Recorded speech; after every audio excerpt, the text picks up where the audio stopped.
Salut les internautes! Salut! Aujourd'hui on a travaillé avec nos danseurs en binôme, donc on va pouvoir vous donner quelques petites astuces si vous devez travailler en duo.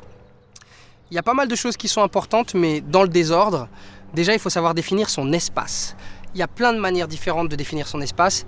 Il faut savoir que selon l'endroit où vous vous placez, vous pouvez définir un espace. Si vous dansez face à face, vous fermez l'espace. Si vous dansez dos à dos, vous ouvrez l'espace, mais vous coupez la communication. Si vous dansez vers le public, vous créez une proximité avec le public. Donc c'est très bien de savoir se faire des petits schémas pour savoir si vous êtes placé dans telle ou telle configuration, vous déplacez dans l'espace en fonction de...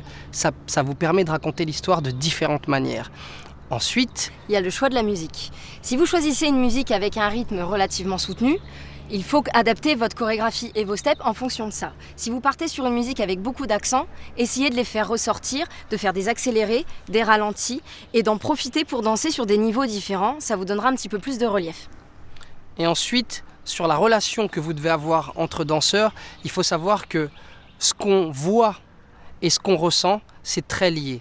Donc, vous avez la possibilité sur une musique de danser en synchronisation, comme on fait dans les chorégraphies de manière générale, comme on fait chez Shake It Up, ou alors de danser soit en canon, soit de danser sur des rythmes complémentaires.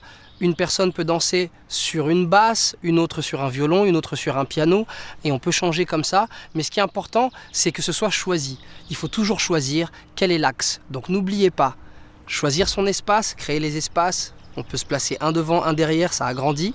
Se placer très proche, ça raccourcit l'espace, et ainsi de suite. Ensuite, le choix de la musique, très important. Très important. Et ensuite, avec tout ça, trouver un moyen d'interpréter la musique à deux, ou séparément, ou en complémentarité. Voilà pour aujourd'hui. On espère vous avoir donné plein d'idées, et puis création, création, création. À vous de jouer.